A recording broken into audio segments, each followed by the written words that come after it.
Welcome. It's nice to see you. Glad you showed up for this relevant topic on accountability against a backdrop of a pandemic. At a time when there is a tall order before HR, at a time when people are at home working, quarantining, recuperating, at a time when our organizations have been turned upside down, inside out, and HR is called upon to keep it together. Let me invite you to now grab a pen and paper, relax and clear your mind to absorb some nuggets from this presentation. So our topic today is Ignite a Culture of Accountability. But before we get into it, let me tell you a little bit about my contribution in this life. I imagine you could read all of this. Suffice it to know that I am the President and Chief Mind Shaper of the Caribbean Center for Leadership Development Limited. I'm the Area Director for CRESCOM Caribbean, and we are sponsors of the Caribbean HR Forum. Most importantly, I help leaders to be the best versions of themselves. Caribbean Center for Leadership Development is the authorized licensee for CRESCOM International. We are the go-to experience for leadership and organization transformation, and we believe we make the world a stronger, more ethical place by developing great leaders. CRESCOM has been around for over 30 years. Would have impacted over 20,000 clients. So millions of managers worldwide would have been trained through our program called the Bulletproof Manager Program. That's our flagship program. These are some of our regional clients who are currently gaining tremendous results from our programs. As you can see, they're from different sectors and varying industries. But the key thing to note is that all our clients enrolled their managers, their senior executives, because they were looking for a different kind of leadership learning experience, one with realizable training impact that could be measured. Our flagship program is called Bulletproof Manager, as I mentioned before, and it is founded on these 10 critical development areas, which as you go through, you'd realize that they are indeed relevant to organizations achieving results, especially in this pandemic period. So as we talk about Ignite a Culture of Accountability, what does this really mean, especially in a COVID disruptive environment? Accountability is essentially about ownership and initiative. This refers to employees stepping up and doing what is best for the business. Successful teams can't thrive without accountability in the workplace. So you realize that results and accountability are inextricably linked. Creating a culture of accountability is often the secret of high-performing teams, because overall, it fosters better work relationships, improves job happiness, and eliminates surprises. But it's not easy, especially in a period of a pandemic. So our learning goals will really help us to address this challenge and create a culture where people are accountable. More than that, a culture where people hold themselves accountable. So we're going to identify how accountability contributes to success, learn how to trust our team, and understand the 8 essential elements. Key tenet of HR practitioners, and we are all HR practitioners, is really don't hold people accountable. Instead, create accountable people. And this is a key mantra as we go through this presentation and generally as we reflect on our role as HR professionals. This is a funny cartoon where the people reality is that they are not working from home, but at home working. You find that employees are distracted.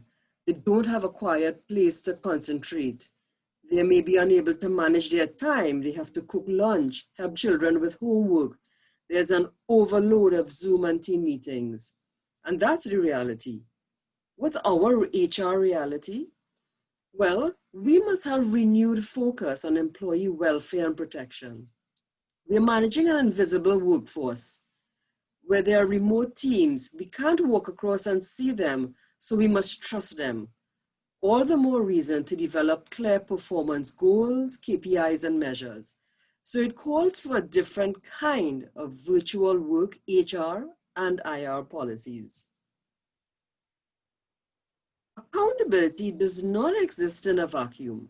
It's only one of three components or pillars that we need to consider if we need to improve performance. The first is responsibility, and that's the task, the details, what I need to do and for whom and by when. Next, there is empowerment. That's the feeling that I am enabled, I have power. So two questions arise here. Do I know what needs to be done? And do I have the authority to get it done? And lastly, there is accountability, which is that ownership mindset. And that's a topic we are going to explore today. But together, they are like the three legs of a stool. If you pull one out, you become imbalanced and fall. So we need all three to be effective. Why ignite a culture of accountability then? In a workplace accountability study, it was found that 91% of people rank accountability as one of the top development needs in their organization. But interestingly, 82% feel that they are unable to hold others accountable. I'm actually reminded of an interesting story of accountability. I used to work at a company called CMMB, which is the sister company of GMMB, which is a high performance result focused culture. The CEO and HR were deciding on a leave policy, and the CEO suddenly announced that they would have unlimited days off and that it would be unspecified. Imagine that. No sick or bereavement or personal terms. There was no cap on the number of days. The HR manager was aghast as she felt there would be chaos. You know, they'll come to work and just see nobody, and all the employees would be at the beach. But you know what? That policy was never abused as team members worked as a team and held themselves accountable. This quote is that you steadily grow into becoming your best as you choose to be accountable and accept responsibility for improvement. That word choose is very important because if we define accountability, I'm going to pause a bit for you to think about what are some of the words that are associated with this all-encompassing term that's called accountability.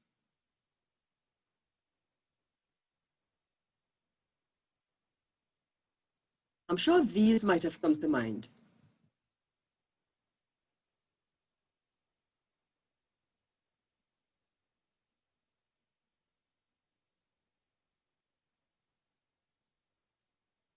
And they are all very accurate descriptors of the term accountability. But a core definition is really taking ownership for one's outcomes through our consequent choice of actions. Let me just repeat that. Ownership for outcomes based on our actions. So essentially, it's about owning it. And I have the little own it symbol there because some companies actually do have own it as a core value. They don't have the word accountability, but they have own it, which essentially means the same thing. So if you think about accountability and organizational impact, what might a lack of accountability look like within your organization? Well, negative ROI might be the first thing.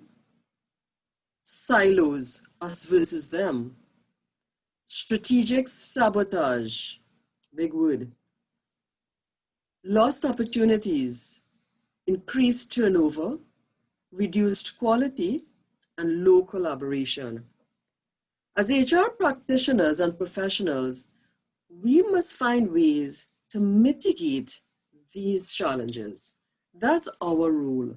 That's our core purpose. So with accountability, there are always going to be benefits. And I'm sure you know of many of those benefits.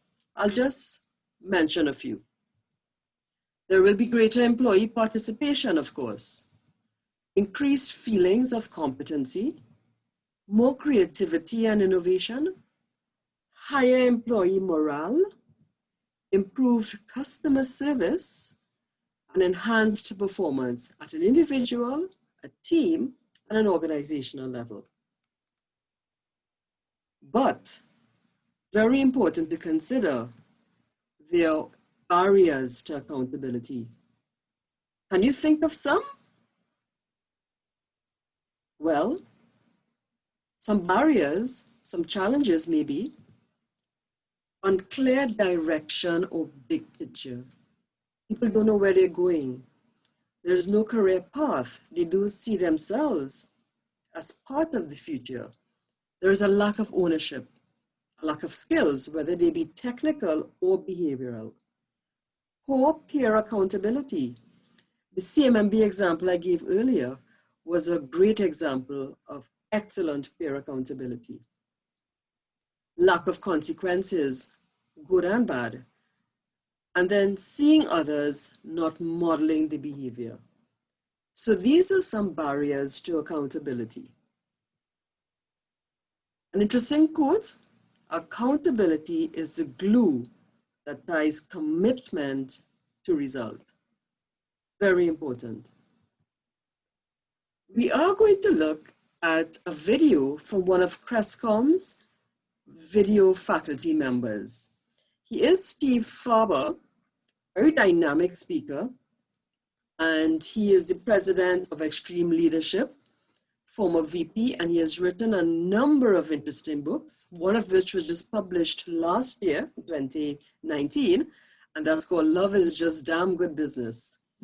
A very interesting title, no doubt. Steve Farber, what is even more interesting, a musician, very talented.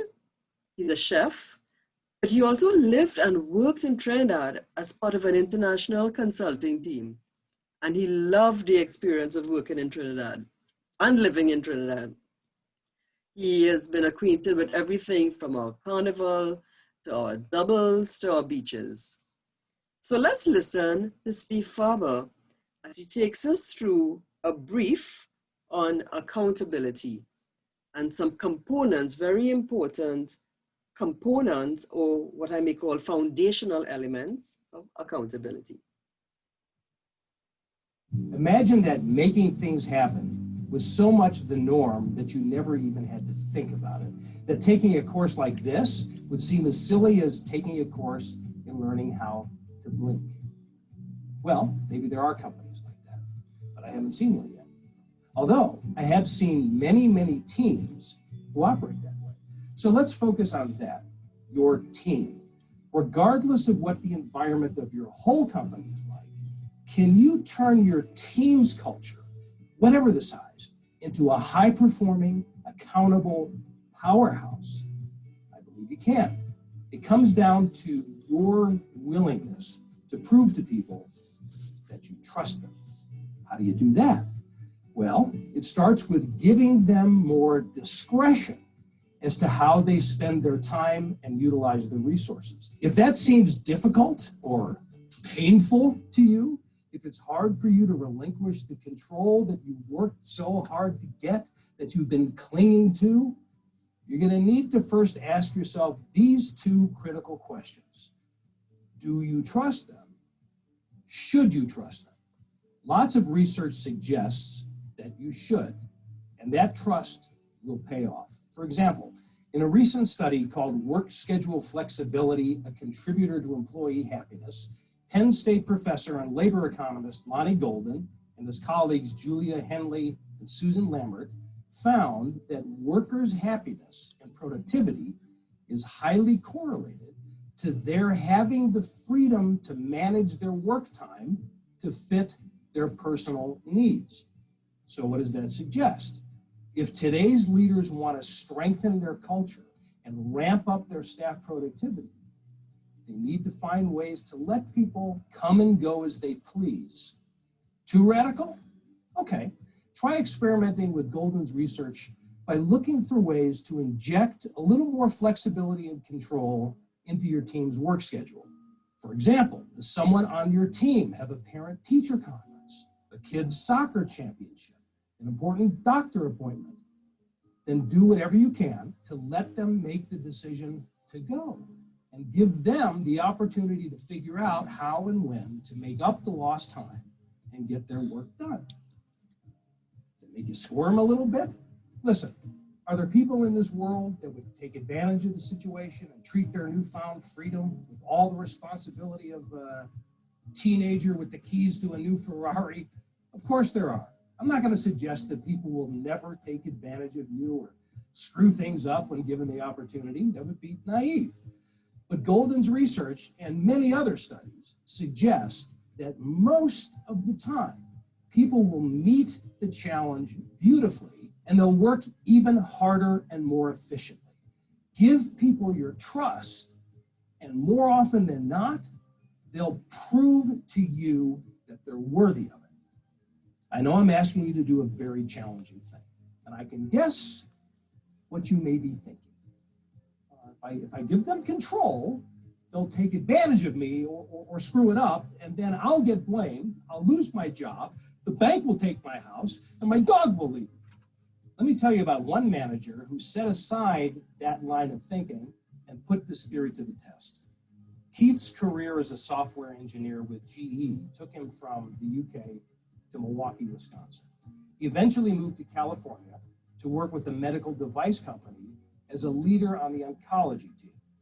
As a new leader on a new team, Keith wanted to make a significant demonstration of his belief and trust in the staff. So he gave everyone a voucher that they could use in a variety of ways. Number one, they could go out to lunch anywhere they wanted, anywhere, as long as they went with someone else on the team and they talked about work. Number two, they could buy any book they wanted. Number three, they could spend up to $1,000 to get any software or software upgrade that they needed for their work. Word of this meeting spread like wildfire throughout the whole organization, and before he knew it, Keith got a frantic call from his boss, who was not only angry, but terrified that these people were about to fritter away the company's hard-earned cash, but convinced that his boss was wrong.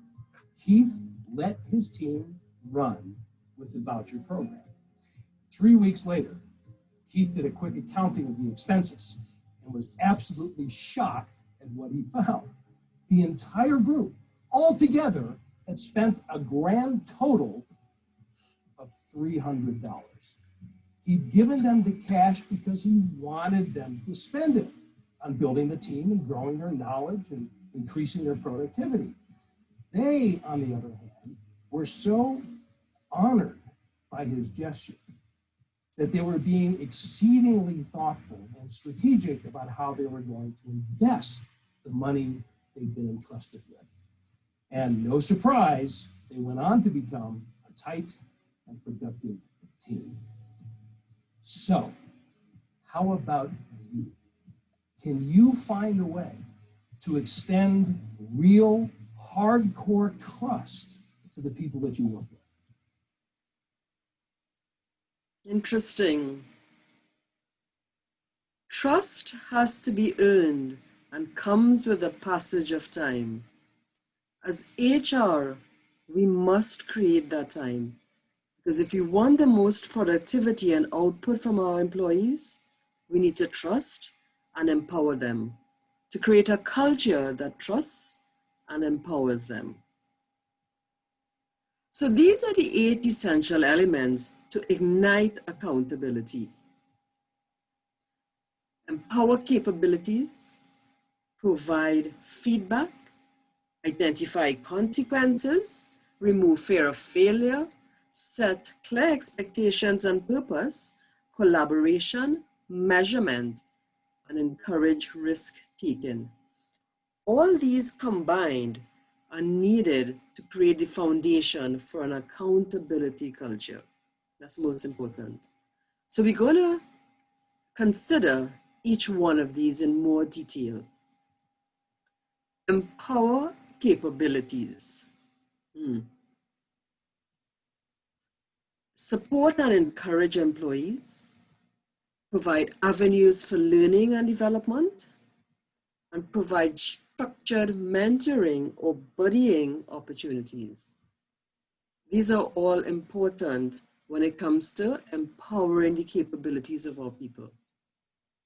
What are we doing as HR? Identify consequences. It involves assigning clear consequences associated with the responsibilities.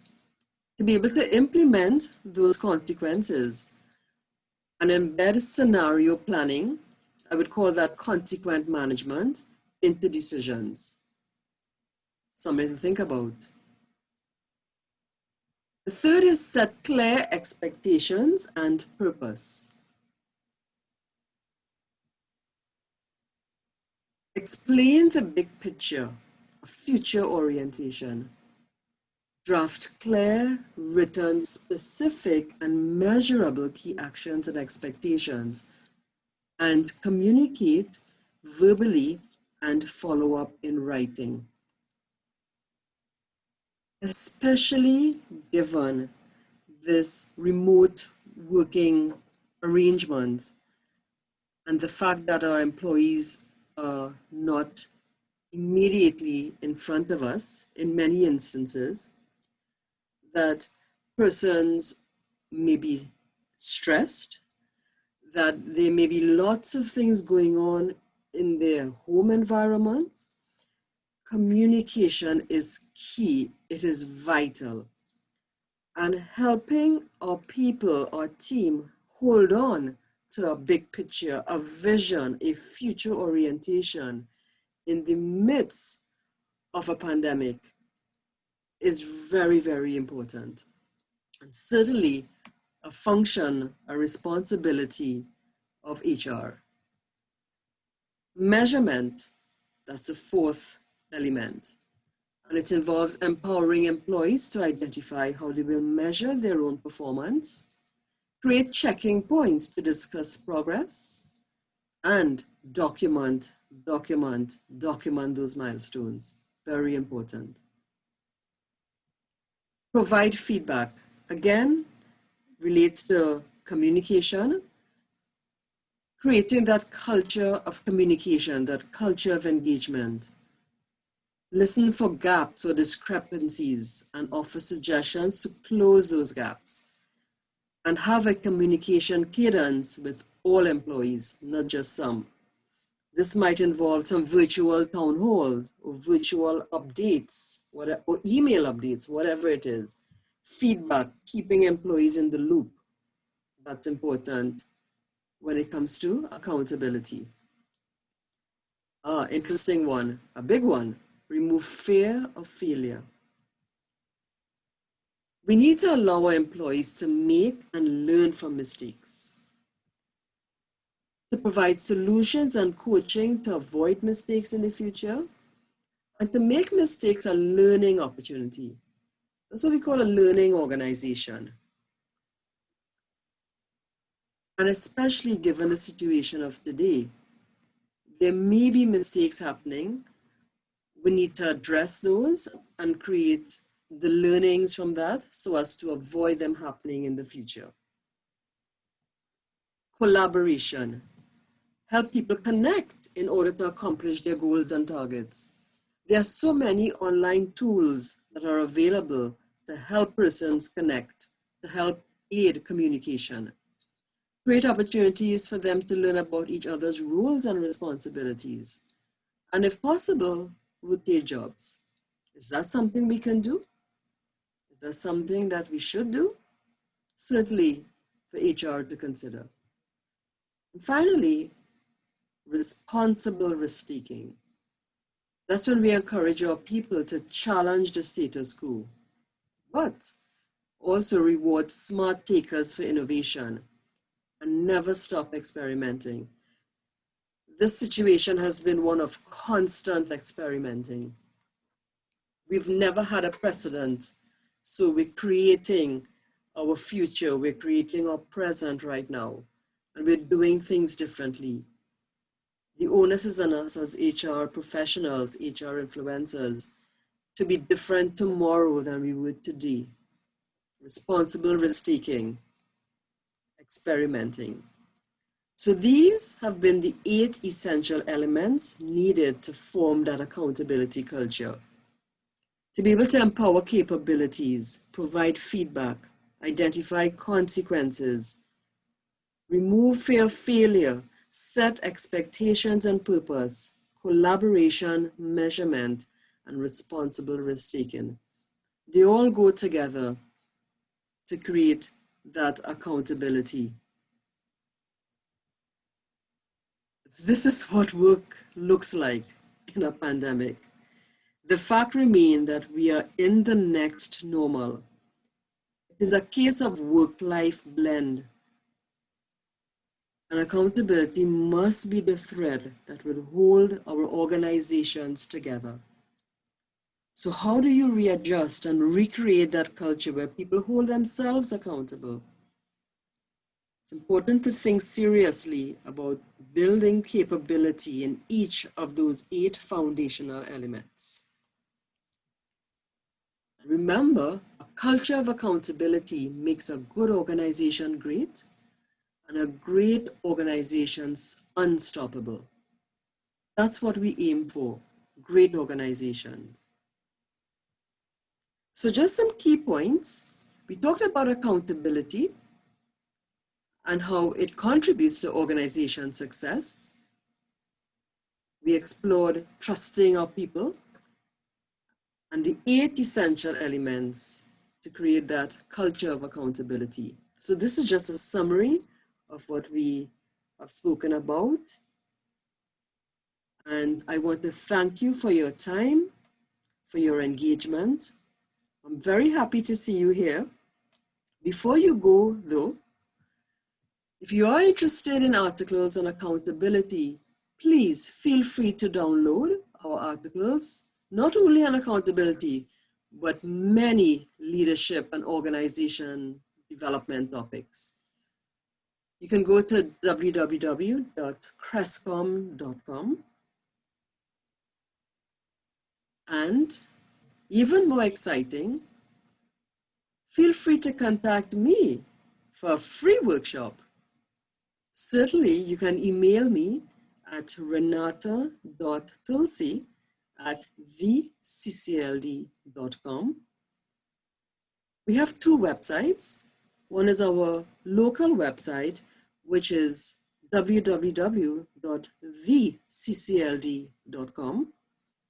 And our Crescom International website is crescom.com. For specific information, you can actually go to crescom.com/leadership-trainer/Renata-Tulsie. Or give me a call, 868-684-0728. You can also WhatsApp me at that number. I'm on LinkedIn, Twitter, Facebook. So is Crescom. And as we end off, I want to thank you again for being here with me. I want to encourage you as HR professionals and influencers to really be different and to make that difference in our people and our organizations. Thank you so much. Stay blessed and stay safe. Bye bye now.